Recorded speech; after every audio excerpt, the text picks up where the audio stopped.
태초에 하나님이 천지를 창조하셨다라는 말씀을 기억하고 있기에 주님께서 세상을 만드셨다라는 말이 크게 어떤 그렇지라고 생각될 수 있지만 히브리서 1장을 보면 이 히브리서 기자가 이 주님께서 천지를 세상을 만드셨다라는 것이 예수님이다, 주님이시다라고 이야기하고 있는 부분을 우리가 떠올려야 합니다. 우리가 태초부터 계셨던 하나님과 주님, 예수님, 그리고 성령님과의 이 삼위일체의 신비에 대해서 명확하게 이해할 수는 없지만 주님께서 가지고 계신 놀라운 신비적인 모습으로 그때 주님이 함께하고 계셨구나. 하나님께서 천지를 말씀으로 창조하실 때에 예수님도 그와 같이 함께 계셨다라는 것이 히브리서 기자의 고백이기도 합니다.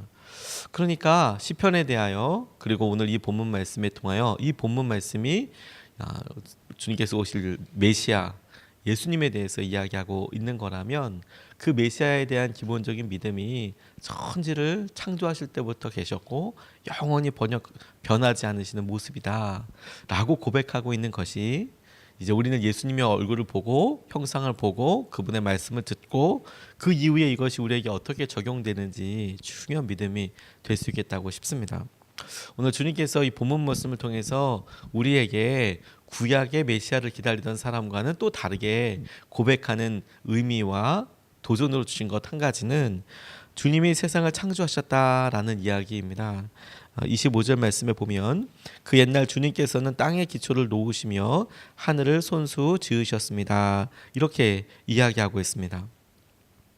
주님이라고 표현되어 있는 이 단어는 히브리어로 아도나이 이런 단어를 사용합니다.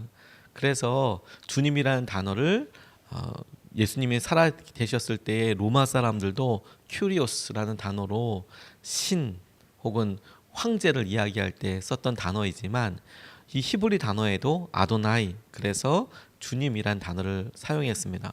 오히려 히브리 사람들은 이스라엘 사람들은 하나님의 이름을 망령되이 일컫는다라고 생각을 해서 하나님의 이름을 잊어버릴 정도였습니다. 함부로 부를 수가 없었기 때문에 야훼다 여호와다라고 부를 때에 그 여호와 혹은 야훼 이런 단어들이 정확하게 하나님을 부르던 단어의 발음이냐 이것에 대해서 완전히 확신할 수는 없는 것이죠. 그래서 대부분 야훼에 가까울 것이다. 그거의 영어 발음인 여호와랑 비슷할 것이다 라고 추측하는데 이유가 뭐냐면 1년에 한 번씩 제사장이 지성소 안에 들어갔을 때 하나님을 부를 때에만 그 이름을 사용했고 나머지는 성경에 쓰여져 있을 때에도 그 단어가 나오면 여호와나 야훼라고 읽지 않고 그냥 아도나이라고 읽었습니다. 주님이라고. 그리고 그 이름을 읽을 때에는 성경을 필사하는 사람들이 가서 목욕 한번 하고 와서 그 단어 읽고 그렇게 했을 정도로 철저하게 여호와의 이름에 대해서 스스로 부르지 않았기 때문에 시간이 지나고 나니까 그 이름이 잊혀졌어요. 발음이. 그리고 특별히 히브리어는 한 AD 9세기 정도에 이르는 사본까지는 모음들이 없었습니다. 그러니까 제 이름은 치읓, 기역, 리을, 이응 이런 식으로 썼어요. 그래서 차길웅이라고 아는 사람들은 다 알지만 다른 사람들은 이게 추길 웅인지 앙인지 옹인지 알 수가 없죠. 그냥 대충 그렇다. 근데 다 외우고 있었기 때문에 그게 가능했던 거거든요. 왜 이러냐? 그래서 주님이다, 주님께서 지으셨다라고 이야기할 때 메시아를 기다리는 사람들에게 있어서는 그분이 하나님이시지, 하나님께서 하시는 여러 은혜와 증거들이지라고 생각하기 쉽지만, 그런데 예수 그리스도를 본 우리에게는 이게 특별한 의미로 다가오게 돼요. 천지 창조할 때 그 전능하신 하나님이 우리를 위해서 십자가를 졌던 예수님이시다. 우리를 사랑하시고 우리에게 놀라운 주의 은혜의 손길을 들이우고 계시는 바로 그분이시다. 메시아이신 예수님이시다 라고 생각을 한다면 우리에게 엄청난 의미와 능력이 되는 것이죠. 왜? 그분께서 십자가를 지신 것이 우연 아니고 천지를 창조하실 때부터 기가 막힌 계획과 오래 기다리시고 하나하나 이끌어 오셔서 그래서 우리에게 오셨고 우리에게 이 계획과 지혜를 마침내 드러내신 것이다. 천지를 창조하실 때부터 있었던 예수님의 놀라운 은혜가 우리를 만나주시고 우리의 삶에 간섭하시는 그런 놀라운 정말 기적적인 과정, 기적이라고밖에 할 수 없는 은혜로 찾아오셔서 다가오신다. 하나님이 천지를 창조하셨다라는 말도 너무 큰 은혜이지만 그 은혜보다는 또 다른 가치적으로 다른 느낌으로 다가오는 것이 뭐냐면 그 하나님이 멀리 계시고 저 세상 밖에 계신 그런 전능하신 하나님이 아니라 우리의 삶에 아주 깊숙이 함께하고 계시고 우리의 죄와 허물까지도 다 아시면서 그렇게 함께하시는 주님의 모습이 천지를 창조하셨던 바로 그분이시다라는 것이죠. 의미가 완전히 다른 것이죠. 한 번은 어떤 목사님과 관련돼서 그분을 잘 아는 성도님과 이야기를 나누는데 그 목사님이 마음에 여러 걸림이 될 만큼의 연약함들이 이제 발표되고 드러나고 막 그럴 때였습니다. 허물도 많고 그리고 그 말들이 전부 다 소문이다 사실이라 그러면 참 안타깝다 이렇게 생각될 만한 그런 분이었는데 의외로 성도님들이 그 목사님을 너무 좋아하는 거예요. 의외로. 그러니까 바깥에 있는 사람들은 어떻게 그럴 수가 있냐. 그 목사님이 이렇다는데 저렇다는데 소문이 이런데 라고 이야기하는데도 성도들이 좋아하니까 허심탄회하게 이야기할 수 있는 관계에서 더 이렇게 물어본 거예요. 이거 당신 몰라요? 그런다는데 그랬더니 이분이 정말 마음속에 있는 자기의 진짜 생각, 성도들의 진짜 마음을 이야기하는데 너무 깜짝 놀랐대요. 뭐냐? 그 목사님 그런 거 우리도 다 안다. 우리가 바보도 아니고 신문을 안 보는 것도 아니고 다 안다.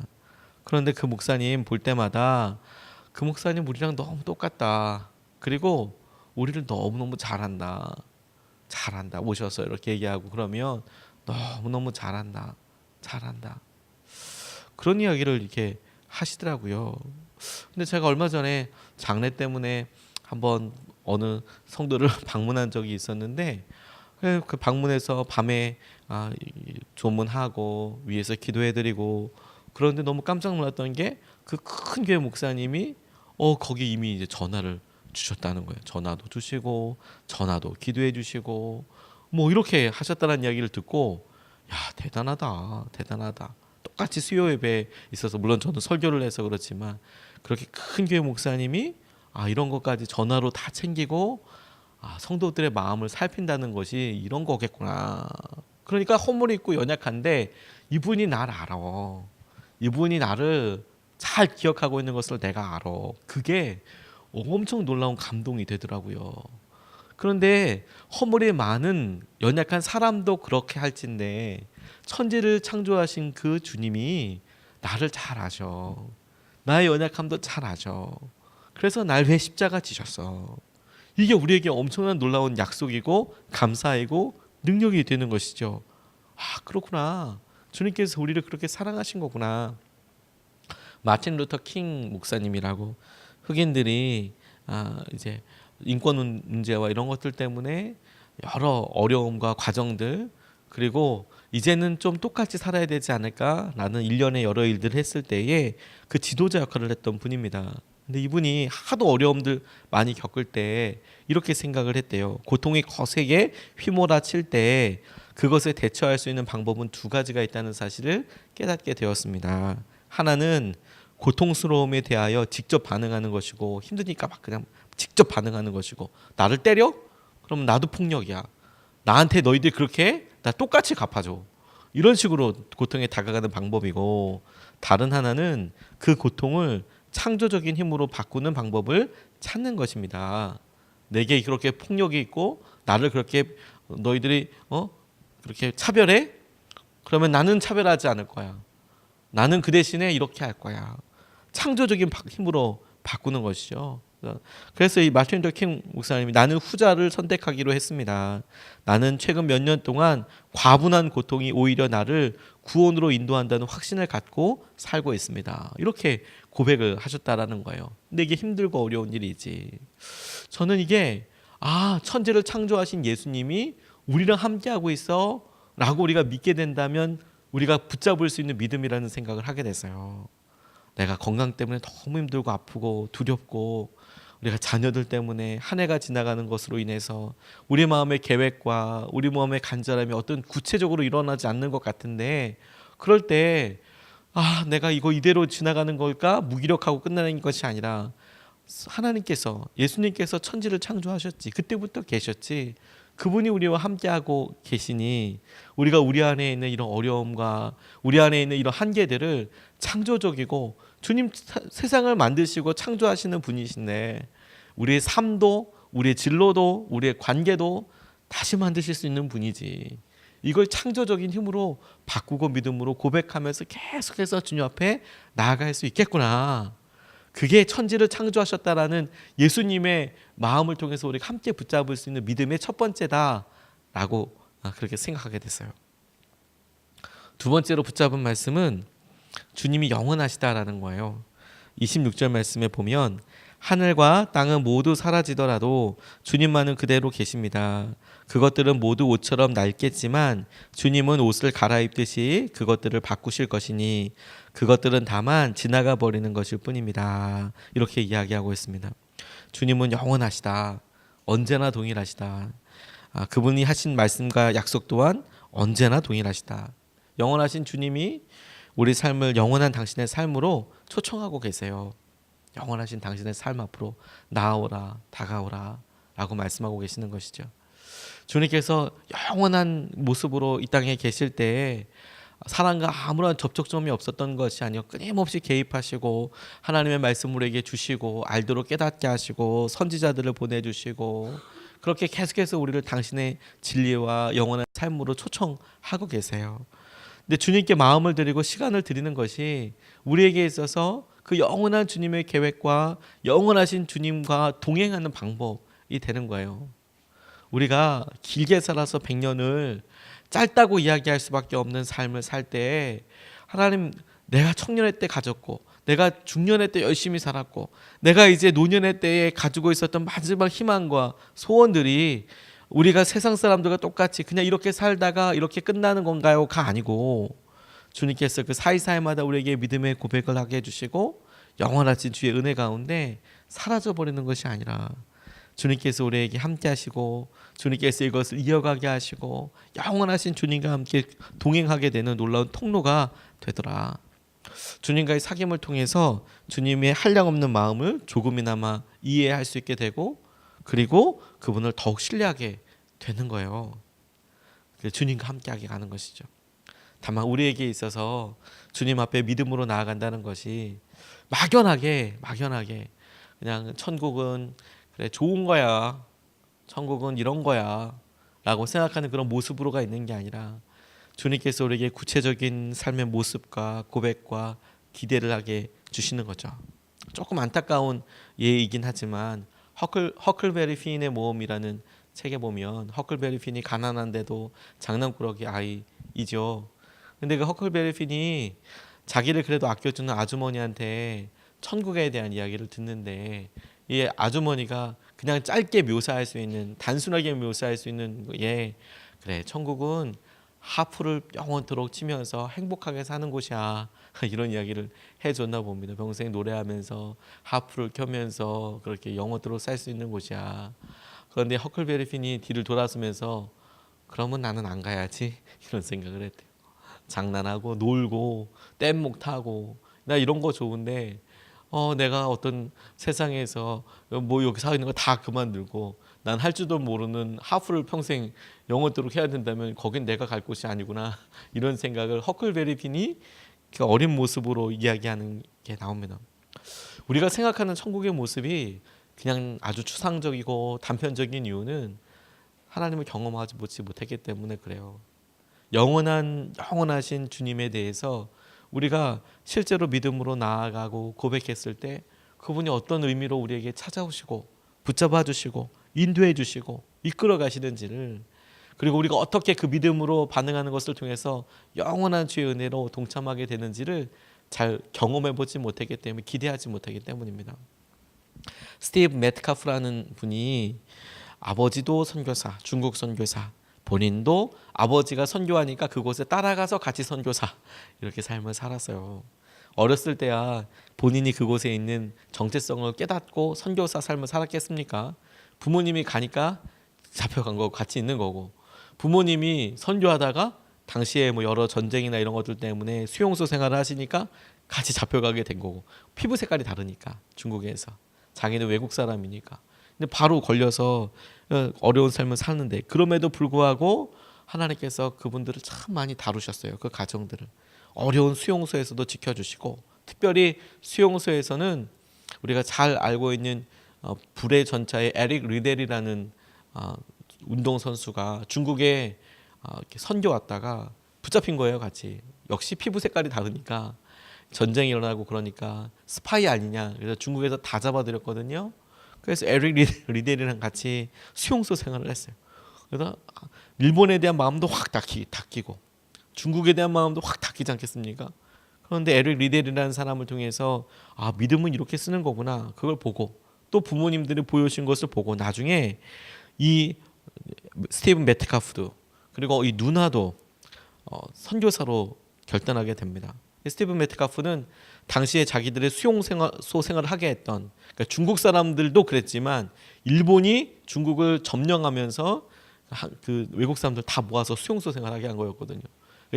적국이라고 할 만큼 고문하고 괴롭히고 배고프게 하고 했던 일본의 선교사로 가야지 이렇게 생각을 하고, 누나는 태국으로 선교를 가고 그렇게 결단을 했답니다. 귀한 가정이죠. 그래서 합동으로 파송식을 했대요. 뭐 지금이야 교통편이 좋으니까 이렇게 하지만 태국이랑 그리고 뭐 이쪽에 일본이 뭐 가까운 나라도 아니고 비행기로 쉽게 갈 수 있는 것도 아니고, 거기다 선교지 들어가고 나면 모든 게 편리한 것도 아니고 어렵게 힘들게 결단해서 이제 헤어지면 이제 마지막이다, 이런 생각이 들었답니다. 근데 부모님께도 이제 이별을 구해야 하는 거죠. 자기는 일본 가고 누나는 태국 가고. 열차를 조금씩 움직이기 시작했을 때 보니까 아버지의 모습을 볼 수가 없더래요. 기차가 출발하는데 이제 배 타고 이동하기 위해서 기차로 이제 그곳에 부모님과 함께 떠나는데, 그런데 열차가 점점 속도가 점점 붙으니까 분명히 있었던 자리에 아버지가 없었어. 그러고 가는데 보니까 플랫폼 끝에서 아버지가 아쉽게 막 손을 흔들고 있는 거예요. 자기들이 헤어진 자리가 아니라 조금이라도 아들이랑 딸이랑 보려고 본인도 선교사로 살았으면서 이게 마지막이구나 싶으니까 그렇게 끝에서 손을 흔들면서 잘 가라, 니들 선교 잘해라, 간절하게 이렇게 흔들더라는 거예요. 그게 이 스티븐 메트카프라는 분이 아버지를 마지막으로 이 세상에서 본 기억이랍니다. 나중에 어떻게 가족과의 이별을 견뎌냈는지 어머니에게 물었을 때 어머니가 이렇게 대답하시더래요. 아버지는 돌아가시고 나중에 선교사 중에 한참 보내다가 돌아와서 늙으신 어머니에게 이야기하는데 어떻게 그렇게 견디셨어요? 이렇게 얘기했던 어머니가 대답하시길, 어떤 사람에게는 가족이라는 관계가 이 땅의 일이지, 하지만 우리에게 그것은 영원한 것이야. 헤어져 있어도 기도로 다가갈 수 있지. 지상에서의 생명을 마친 후에도 천국에서 반드시 재회할 수 있다는 믿음이 언제나 가족과 헤어질 때에도 견디게 해 주었단다. 무슨 말이냐? 너는 태국, 그리고 나는 일본, 부모님들은 영국, 이곳에 있으면 이 세상이 이제 마지막이네. 아쉽고 힘들어서 다시는 못 보네. 그래서 마음이 찢어지는 것 같은 그런 기분이 들지만, 그런데 이 부모님들이, 선교사님들이 생각하기를 무슨 소리야? 우리 천국 가면 다 만나게 될 텐데, 다 만나게 될 테니까 이게 왜 마지막이야? 우리가 지금은 좀 아쉽지만 꼭 만나게 될 거야. 하늘나라에서 꼭 만나게 될 거야. 그러니까 아쉬움이 없더라. 어머니가 그렇게 이야기해 주더라는 거예요. 그렇구나. 여러분, 영혼에 참여한다는 거, 주님을 온전히 믿어서 이것이 우리가 이 세상에서 이룰 수 있는 한계, 하나님 이거밖에 없습니다, 이거 여기까지입니다라고 노심초사하거나 낙담할 이유가 전혀 없어요. 우리가 주님을 믿고 따라가고 그 주님을 통해서 영원하시고 동일하신 하나님이 영원의 삶으로 우리를 초청하시고 함께하고 계시는 거니까.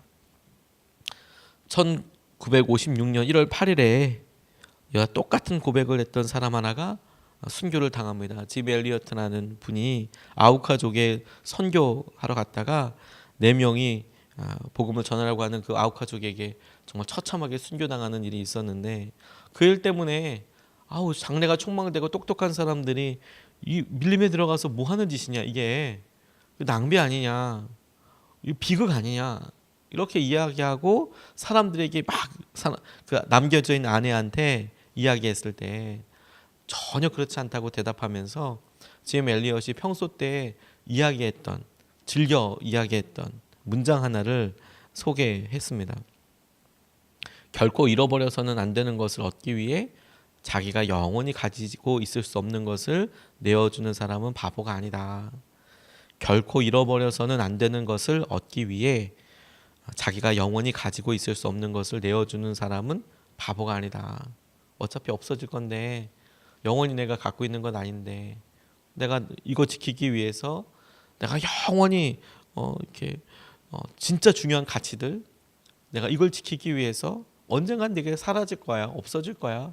그거 버리는 거 바보 아니다. 그게 현명한 거다. 그거다. 그 삶이다. 라고 고백했다는 것이죠. 저는 이게 실제라고 믿습니다. 우리가 날마다 영원을 바라보고 영원하신 주님, 한결같으신 주님 바라보면서 주님께서 우리의 삶에도 우리가 뜨거웠을 때나 차가웠을 때나 우리가 주님 앞에 심히 가깝다고 우리 스스로 느낄 때나 우리 스스로 그렇지 못하다고 생각할 때에도 주님은 동일하셔서 주의 은혜와 마음으로 우리를 붙잡아 주시는 거구나. 그리고 그분이 천지를 창조하신 하나님이셨구나. 오늘 두 가지 말씀을 같이 나눴습니다. 첫 번째, 주님이 세상을 창조하셨습니다. 그 주님이 예수님이십니다. 두 번째, 주님은 영원하십니다. 그때부터 계셨던 주님께서 우리의 삶을 정말 삶으로 부딪혀서 함께 하셔서 간섭하셔서 영원토록 함께하고 계십니다. 우리가 이 말씀 붙잡고 기도하기 전에 우리 오늘의 암송 우리 3번 반복해서 읽겠습니다. 하늘과 땅은 모두 사라지더라도 주님만은 그대로 계십니다. 하늘과 땅은 모두 사라지더라도 주님만은 그대로 계십니다. 하늘과 땅은 모두 사라지더라도 주님만은 그대로 계십니다. 아멘. 우리가 이것을 붙잡고 2번 나눠서 기도하겠습니다. 첫 번째 기도 제목은 세상을 창조하신 주님, 오늘 우리 삶을 새롭게 창조하소서. 주님, 태초에 천지를 창조하셨다면 왜 지금은 아니겠습니까? 주님, 그 창조의 놀라운 능력과 은혜로 우리를 꼭 알고 있는 당신의 은혜대로 손길대로 다시 창조하여 주시고 다시 만져주십시오. 우리의 연약한 육신을, 우리의 관계를, 우리의 마음을, 우리가 주님 안에서 죽고 다시 사는 은혜를, 새로운 삶이 새롭게 되는 창조의 역사하심을 오늘 우리가 경험하게 하여 주시옵소서. 우리가 첫 번째로 같이 기도하시겠습니다. 아버지 하나님, 사랑합니다.